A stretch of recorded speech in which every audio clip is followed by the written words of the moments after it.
Morning wish करवा चौथ की। जीते रहो, खुश रहो, बने रहो।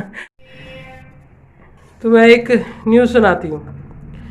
एक महिला शॉपिंग करने गई और 1 घंटा शॉपिंग करते करते बहुत देर हो गई, साड़ी खरीदी नहीं गई। पति ने कहा भाई अब कुछ खरीदो, ख़त्म करो इसे। तो बोलती है खरीद तो रही हूँ। तो उसने कहा कितनी देर लगेगी। तो वो उसे करते करते 1 घंटे बाद एक साड़ी पसंद आई। साड़ी बताया कितने की, 12,000 रुपये की। बस बस बस फिर उसके बाद जो हुआ, ज्यादा क्या? पति ने कहा कि भाई 12,000 बहुत ज़्यादा है, साड़ी एक पहननी है, 1 या 2 बार पहननी है, 12,000 में 4 साड़ी आ जाएंगी, एक ले लो कोई सी भी। वो नहीं मानी, वही लूंगी वही लूंगी। लिया पति ने और लगा अब दिया फिर जो एक। हुआ। फिर जो हुआ, लगा दिया एक। मिलते हैं 1 मिनट ब्रेक के बाद। फिर जो हुआ, एक लगा दिया। अब तो बड़ी महिला करवा चौथ छोड़ पति की कर दी धुलाई। पूरा शॉपिंग कॉम्प्लेक्स में हंगामा हो गया। फिर तो सीधा अब आप बताओ आपका क्या ख्याल है। वैसे तो आज करवा चौथ आई गई। तो उस पर केवल 12,000 रुपये भी कटे, उसमें नहीं हुए बेचारे भी खर्च। अच्छा मैं तो कर चुका हूँ 2.5 लाख रुपये साड़ी में खर्च।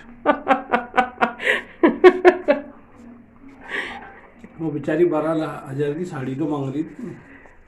वो भी करवा चौथ की शॉपिंग। एक साल में एक बार करवा चौथ आता है, पूरा दिन व्रत रखना पड़ता है, फिर खाना बनाना पड़ता है। और अब उस आदमी का जो मरवा चौथ होगा,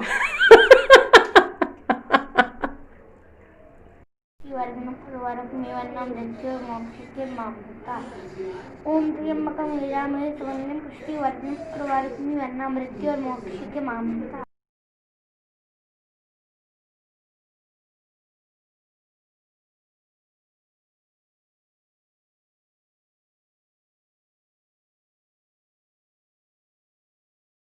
हाय गाइस, गुड मॉर्निंग। मेरा चेहरा थोड़ा अजीब सा लग रहा होगा। ये देखिए मेरी मेहंदी, आपको सुबह सुबह दिखा रही हूँ मेहंदी। सुबह का टाइम हो रहा है, लेकिन सुबह भी नहीं हो रही है इतनी, 10 साढ़े 10 बज रहे हैं। और अभी मैं अपना पार्लर से जाके अपना थोड़ा सा मेकअप लुक करवा के आई हूँ, ज़्यादा नहीं। और थोड़ा सा सामान ख़रीदा है पूजा के लिए, क्योंकि जो शाम को रखा जाएगा वो पूजा के लिए सामान ख़रीदा है। अभी चेहरा थोड़ा सा आपको अजीब सा लग रहा हो, देखिए बाल सब तेल के हो रहे हैं, मिट्टी के से हो रहे हैं, तो वो तो सब कुछ ठीक हो ही जाएंगे। बाकी आप सभी को इन एडवांस में तो बोल ही चुकी हूँ आज के लिए हैप्पी करवा चौथ। और देखिए रौनक बिल्कुल भी नहीं लग रही है, मार्केट एकदम सोना सोना सा लग रहा था। मैं पार्लर गई थी, पार्लर में भी कोई ज़्यादा भीड़ नहीं थी, बस एक लेडी के बाद ही मेरा नंबर आ गया था। तो देखिए क्या कंडीशन होती है इस तरीके की कि बिल्कुल भी भीड़ नहीं। और पहले क्या रौनक रहती थी। भगवान सबको जल्दी से ठीक करे। और मेरी आईब्रो कैसी लग रही है? अच्छी तो लग रही है ना? मुझे तो अपनी सेटिस्फेक्शन के हिसाब से ठीक लग रही है, क्योंकि मुझ पर यही खिलती है। और बाकी अभी तो देखिए जाकर पूजा भी करनी है और काम भी करना है। वैसे मैंने मेहंदी कैसी लगाई है ज़रा मुझे बताइए। मेरी मेहंदी कैसी लगी हुई है? ये मैंने अपने आप लगाई थी रात में 1 बजे, क्योंकि बहुत लेट हो गया था सब चीज़ों के लिए। नेल पेंट भी लगाना है अभी। यहाँ मैं ब्यूटी पार्लर आ गई आती हूँ नहीं थोड़ी है, देर बाद लेकिन मैंने ही, अपनी और कोशिशों यहाँ के पर हिसाब बहुत से ज़्यादा लगा ली। भीड़ बाकी नहीं आपको थी, कैसी लेकिन लगी मैंने मुझे जरूर कमेंट इसलिए करके वहाँ पर बताइएगा। कम रिकॉर्डिंग कर पाई, और क्योंकि पार्लर मुझे फिर मार्केट में से थोड़ा सा जल्दी जाना वीडियो था। ये कम मेरा बना पाई, सामान है। क्योंकि मुझे थोड़ा काम जल्दी था, तो वहाँ बस मैं जल्दी से बस इतना बना सकी कि हाँ मैं पार्लर आई हूँ। और मैंने जो शॉपिंग करी है वो मैं आपको घर पर दिखाऊंगी। सिंपल सा सामान लिया है, क्योंकि कुछ पूजा के लिए लिया है और कुछ अपने लिए भी लिया है। तो मिलूँगी आपको फिर जब पूजा करूँगी। हस्बैंड आए हैं सैनिटरी शॉप पर, क्योंकि मुझे बता रही थी आपको कि प्लम्बर का काम करवाना था। तो वहाँ वो अभी बात कर रहे हैं किस तरीके से क्या क्या करना है, टैंक वगैरह के बारे में और प्लम्बर के बारे में। दूसरा प्लम्बर लिया है, वो प्लम्बर आएगा तब वो बताएगा कि क्या प्रॉब्लम हुई है। उसके बाद प्लम्बर आ गया और ये भी ऊपर चढ़ गए देखने के लिए, वो प्लम्बर से ही कुछ बता रहे हैं। देखिए वो प्लम्बर काम कर रहा है और प्लम्बर ने सब चीज़ें सेटिंग देख ली, क्या गड़बड़ हो रखी है, क्या प्रॉब्लम हुई है। उसको समझ में तो आ ही जाता है, जिसका काम उसी को साजे और करे तो कहावत तो सुनी होगी आपने। तो प्लम्बर ने 1 मिनट में ही सॉल्यूशन निकाल लिया। अच्छा प्लम्बर था, उसने यही कहा कि टैंक अभी चेंज मत करवाइए क्योंकि प्रॉब्लम ज़्यादा हो जाएगी, अभी आप इससे हटवा लीजिए, आपके पास एक टैंक ऑलरेडी है ही। तो हमने वही काम किया, अब हमारी प्रॉब्लम अच्छे से सही हो गई है।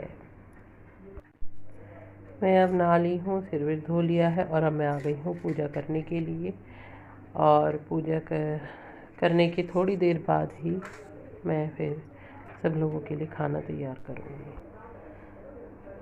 वह दुख छोड़कर वह चंद्रमा को अर्घ देकर भोजन के लिए बैठी। पहले कौर में बाल निकला, दूसरे कौर में छींका हुई, तीसरे कौर में ससुराल से बुलावा आ गया। ससुराल में उसने देखा कि उसका पति मरा पड़ा है। संयोग से वह इंद्राणी आई और उन्होंने देखकर विलाप करते हुए वीरावती बोली कि हे माँ, यह किस अपराध का मुझे फल मिला है। प्रार्थना करते हुए बोली कि मेरे पति को जिंदा कर दो।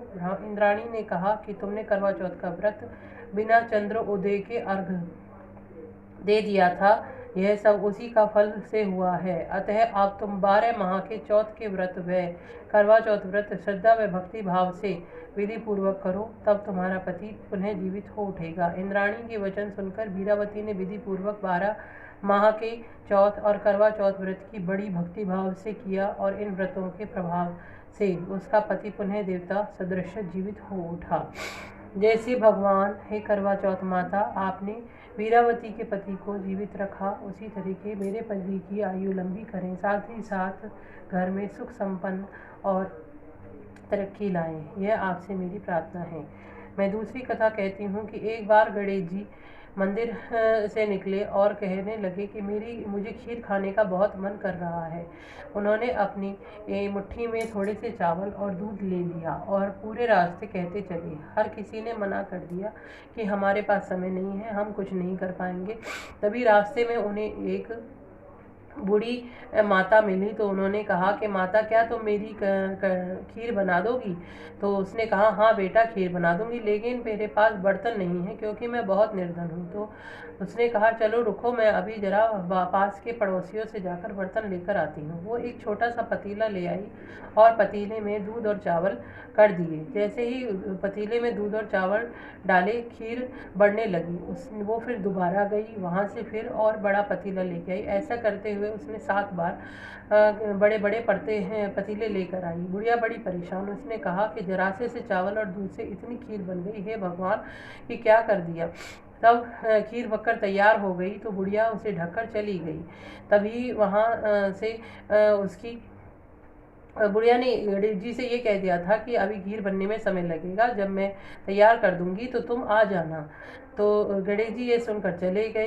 तभी थोड़ी देर में बुढ़िया की बहू आई और वो मुंह हाथ धोकर खेत से काम कर कर वापस लौटी थी। उसे बड़ी भूख लग रही थी, तो उसने कहा कि खाने के लिए कुछ हो तो मैं खा लूँ। जैसे ही उसने देखा खीर, उसने कहा, आज हमारे घर में खीर बनी है, ये तो बड़ी खुशी की बात है। माता जी ने तो नहीं बताया था कि खीर बनेगी। चलो, उन्होंने नहीं बताया तो कोई बात नहीं, मैं भोग लगाकर खीर खा लेती हूँ। बुढ़िया की बहू ने खीर का भोग लगाया। आओ लगाओ, भोग लगाओ मेरे मोहन, सब अमृत खर जाओ मेरे मोहन, आओ भोग लगाओ मेरे मोहन। जैसे ही उसने खीर खाई और वो खाकर सो गई।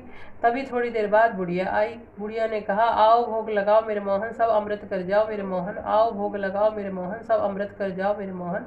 लेकिन कोई नहीं आया। बुढ़िया बड़ी परेशान हुई। फिर वो इधर उधर घूमने लगी। तो उसने कहा, हे भगवान, ये क्या हो गया। उसने बालक ने मेरे से खीर बनवाई थी और मैंने खीर बनाकर भी दी, वो आया ही नहीं।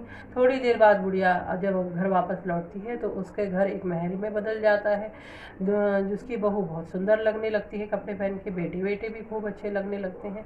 तभी वहाँ पर गणेश भगवान प्रकट होते हैं और वो कहते हैं कि हे माता, किसी ने मेरी खीर नहीं बनाई थी और आपने एक निश्चल भाव से मेरी खीर बनाई और साथ ही साथ आपकी बहू ने सबसे पहले मेरा भोग लगाया और मुझे खीर खिलाई, तब उसके पश्चात खीर खाई। तो ऐसे अच्छे लोगों के घर को मैं क्यों ना संपन्न करूं। तो उन्होंने कहा कि अब से तुम इसी तरीके से संपन्न परिवार में रहोगे और साथ ही साथ सभी गरीबों की रक्षा करोगे, उनको दया भाव से देखोगे, तो आपकी बहुत कृपा, आप पर बहुत कृपा होगी मेरी, कोई भी गलत कार्य नहीं करोगे। तो गुड़िया ने कहा हम कोई भी गलत कार्य नहीं करेंगे, आप हमारी मनोकामनाएं पूर्ण करिए। जैसे ही गणेश भगवान उनकी मनोकामनाएं पूर्ण करी, वैसे ही हमारे घर में भी सब मनोकामनाएं पूर्ण करना। जय श्री गणेश भगवान की जय हो।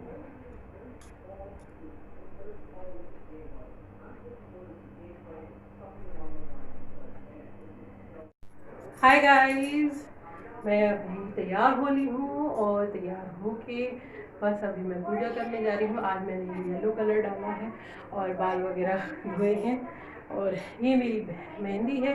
मेहंदी तो मैंने एक ही हाथ में लगाई, दूसरे हाथ में तो मैंने चंद्रमा लगा दी, कोई लगाने वाला ही नहीं था और मैं लगवाने नहीं गई। तो ये सूट मैंने आज डाला है और सभी को करवा चौथ की शुभकामनाएं। वैसे तो मेरा ये सूट इस तरीके का है, आपको मैं इसको पूरा लुक देती हूँ किस तरीके का मेरा सूट है। और शाम को मैं डालूँगी, शायद आपको पूरा लुक नहीं आएगा और मैं फिर भी कोशिश करूँगी देने का।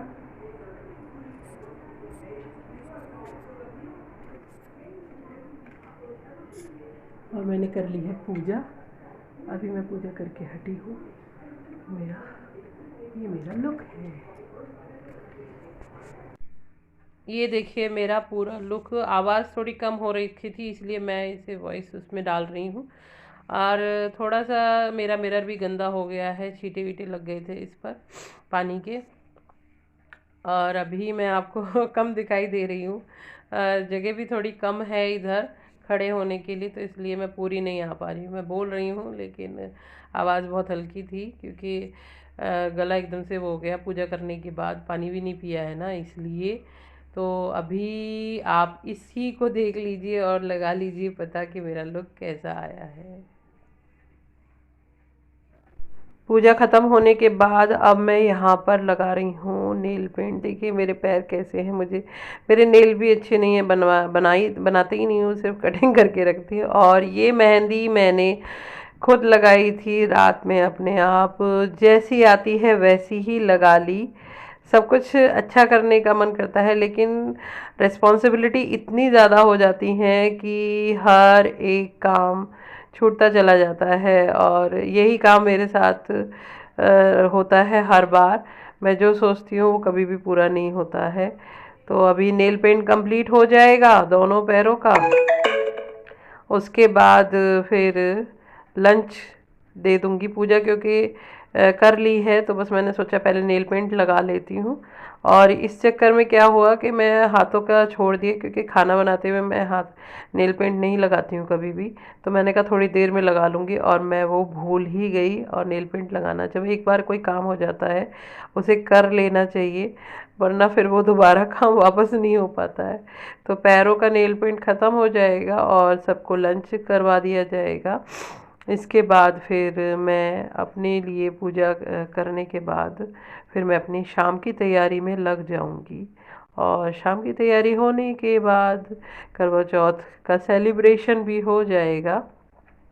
और अब मेरे पैरों में लग चुकी है नेल पेंट।